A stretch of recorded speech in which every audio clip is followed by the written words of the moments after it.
You're watching the 49ers Report by Chat Sports. I am your host, Chase Senior. Coming up on today's show, a 49ers mailbag. It's part of our live show as we go live every single Tuesday, 7 o'clock Eastern, 4 o'clock Pacific. Use the hashtag 49ers or Super Chat us and subscribe because the only questions that we do answer from our beloved subscribers here on the 49ers Report.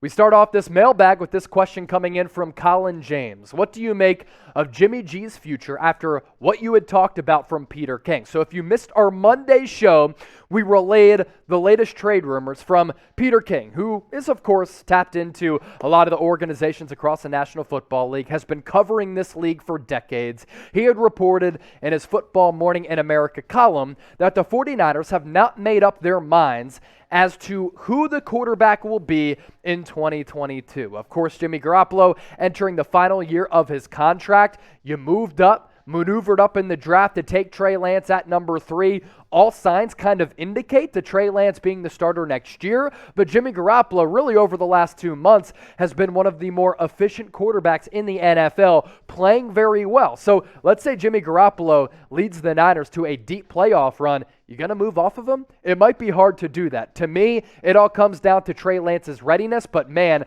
it's going to be one of the biggest storylines to follow, not just among the Niner faithful, but in the NFL during the 2022 NFL offseason. Let me hit you with this question. Jimmy Garoppolo really is a polarizing figure because some people love him, some people hate him. Where do you think he ranks among the quarterbacks in the NFL? Your opportunity to voice where you think he stacks up. Fill in the blank for me. Jimmy Garoppolo is a top blank quarterback in the NFL. Give me those number figures in the comment section right now. Bobby Boucher, really good movie, by the way, Waterboy. Do you think Deebo Samuel is the 49ers MVP this season?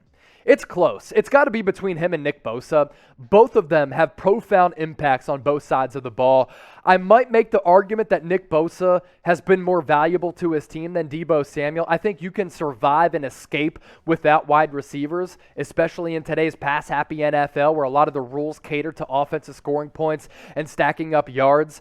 As far as pass rushers, man, if Nick Bosa wasn't on this team, where would this defense be? They would not be close to the same unit. I mean, he has 14 sacks as the Niners have played 13 games with that record sitting at 7-6. He basically helped you win that game against the Bengals on Sunday. Without Nick Bosa, I just don't think this Niners team would be the same, and that's why I think he would be the MVP. Honestly, a dark horse, Azeez Al-Shaair, with how good he's been this year as well. Have to throw Trent Williams in the mix too.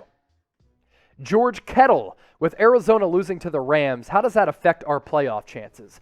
Doesn't really affect the playoff chances all that much because the Niners don't really have a realistic shot of winning the division. What you're trying to focus in on here is the wild card race. And there are a lot of teams in the mix in the NFC playoff picture. Great job by producer Marshall Green for popping up this NFC playoff picture. You take a look at where the Cardinals are right now. They dropped to third place at 10-3.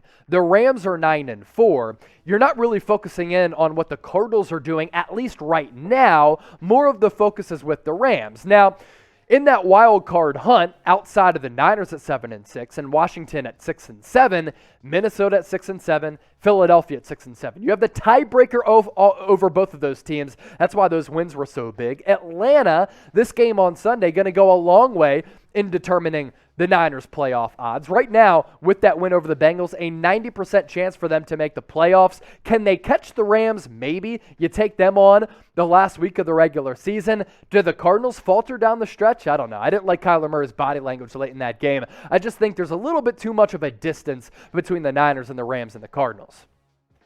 Garcia Brothers, what's good, my guy?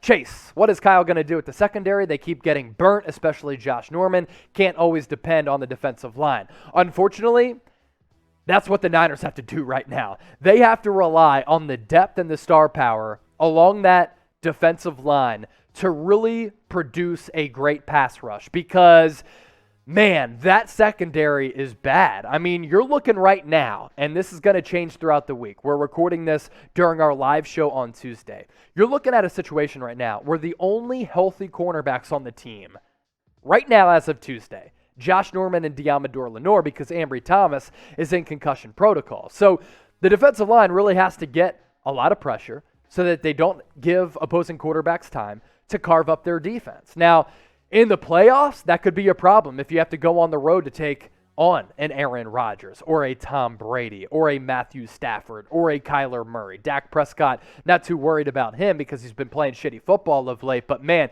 you can't do much with the secondary right now because they just don't have a lot of players. Those are just the facts. What's also a fact? Christmas right around the corner. You know what's also a fact? This deal killer right now, thanks to our friends at Fanatics. This 49ers hoodie right here, on sale for just $40, only if you use that link down below. It's chatsports.com/49hoodie. I'm going to put that link in the description as well as the comment section of this video.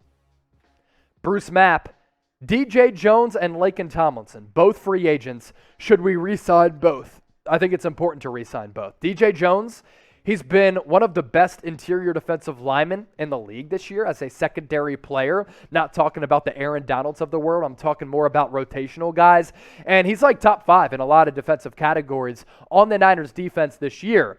He's really good, and I think you can get him at a really affordable price tag. I believe the Niners had signed him to a 1-year deal this past offseason worth in the neighborhood of $3.5 million. I'd like to bring him back. I'd like to bring back Laken Tomlinson as well. He has played in every single game since signing on with the Niners several years ago. Coming up on our live show, and by the time you're watching this here on the 49ers Report after the fact, I'm going to break down all of the 49ers free agents going into this offseason. Of course, Jones, Tomlinson, both of them. I'll expand my thoughts on both of those guys. I'd like to see both of them back, both serviceable, both valuable, both affordable. What say you? Which player do you want the 49ers to pay the most? It can be a player. I don't know. You can name a couple, even though that doesn't go in line with the question. I don't know. We do anything here on the 49ers Report, and we're open to anything. Let me know which player you want the 49ers to pay the most. Maybe I messed that up, but I don't care because I'm not scared. Alpha Doctor 20, do you think Shanahan should use Deebo more? How do you use Deebo Samuel more? You have him lined up inside, you have him lined up outside, and you're using him as a running back. You know what's funny? Kyle Shanahan, kind of a trailblazer in the NFL this year. A lot of fan bases are calling for their best wide receivers to be used at running backs. I've heard our Cowboys Report host, Tom Downey, kind of copy me. I don't know. He's stealing my takes, I guess. Saying, hey, CeeDee Lamb, use him at running back because Zeke and Tony Pollard are banged up. That all started with Kyle Shanahan. I don't think you can use Deebo more because he's played multiple positions and he has thrived and flourished in all of those positions. Deebo Samuel, an absolute stud, such a valuable player to this Niners team, one of the best all-around offensive players in the NFL this year, and a guy who's been in the lab improving his game. He's been fabulous. A reminder, we're going to be going live for a watch party on Sunday. Falcons, Niners, vying for an NFC playoff spot. Monster game at Levi Stadium in Santa Clara. It all kicks off here on the channel, 3:50 p.m. Eastern, 12:50 p.m. Pacific. Turn on those notifications and subscribe. The last 3 weeks, we've had around 50,000 people join us. It's been a party. It's been lit. It's been a lot of fun. You don't want to miss it. Haeef Razzack, if we make the playoffs, how far do you think the Niners can go? Do you think Kyle Shanahan is on the hot seat after one really good month of coaching? Azeez Al-Shaair in the Pro Bowl. All right, let me tackle this by levels. If the Niners make the playoffs, how far do you think they can go? When they play their best and when they win the turnover battle, they can compete with a lot of teams in the NFL. So it really depends on how they play and if they can win the turnover battle. I think they can go on the road and on their best day compete with the Bucs, compete with the Packers, compete with the Cardinals, a Rams, or a Cowboys. I hope they can go on the road to take on the Cowboys because we know what happens with Dallas every single time. It is crunch time. They choke and they fold. They haven't made it to an NFC championship game in a quarter century. They're so kind of just, fickle inside the year. So I think the Niners can compete. Do you think Kyle Shanahan's on the hot seat? No. Azeez Al-Shaair in the Pro Bowl? Yes, I think he has a shot. He's been really, really good this year. $5 super chat coming in from Mutt Flatulence. What up, Chase? Love what you do. Appreciate you for watching, and I love the support. What's your ideal scenario for the rest of the season? ideal scenario is to win out. Now, I don't think that's going to happen. The NFL is just so hard. We saw it a couple weeks ago against the hated Seahawks. The Niners are a much better team than Seattle. Still lost that game. It happens every single week. That's why this is just such a riveting product, and that's why the NFL rules America, because week in, week out, any given Sunday, you don't know who is going to win, and upsets happen on a weekly basis. So the ideal scenario, you win out. I just don't think it's going to happen. I think they beat the Falcons. The following week, it's going to be a short week, Thursday Night Football against a very good Titans team, a physical squad, short week, cross-country trip. That's going to be tough. Maybe you lose that game. You should beat the Texans, and you go on the road to end the year against the Rams, and Kyle Shanahan has been Sean McVay's daddy. So maybe you lose 1 or 2 games from here on out. Even if you do that, still puts you in a very good spot to make the playoffs.